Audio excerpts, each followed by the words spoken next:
High, সবাই কেমন আছেন? আশা করছি সবাই ভালোই আছেন। হ্যাঁ, আমিও ভালো আছি।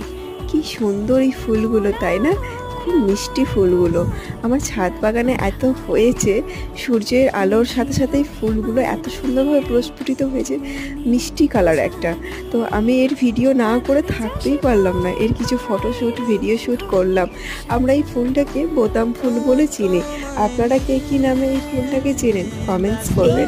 সে অপেক্ষায় রইলাম। কালার হয়, আমার ছাদে ছিল, এখন বিলুপ্ত হয়ে গেছে। জানি না কেন এই ফুলটা মনে হয় ফেলে দিয়েছি। পিঙ্ক কালার, মানে দুধে আলাদা কালারের হয়। আর এই পাশে দেখছো পদ্ম ফুল আমি লাগিয়েছি। জানি না, প্রথমে তো ভেবেছিলাম এই গাছটাকে বাঁচাতে পারবো, তারপর দেখি অনেকগুলো পাতা বেরিয়েছে। তো যাই হোক, আশা করছি ফুল দেবে। যখন ফুল দেবে তার তো ভিডিও ফটোশ্যুট তো হবেই। অবশ্যই আমি আপনাদের সাথে শেয়ার করব। আর এই ফুলটাকে দেখুন, জলগুলো পড়ছে,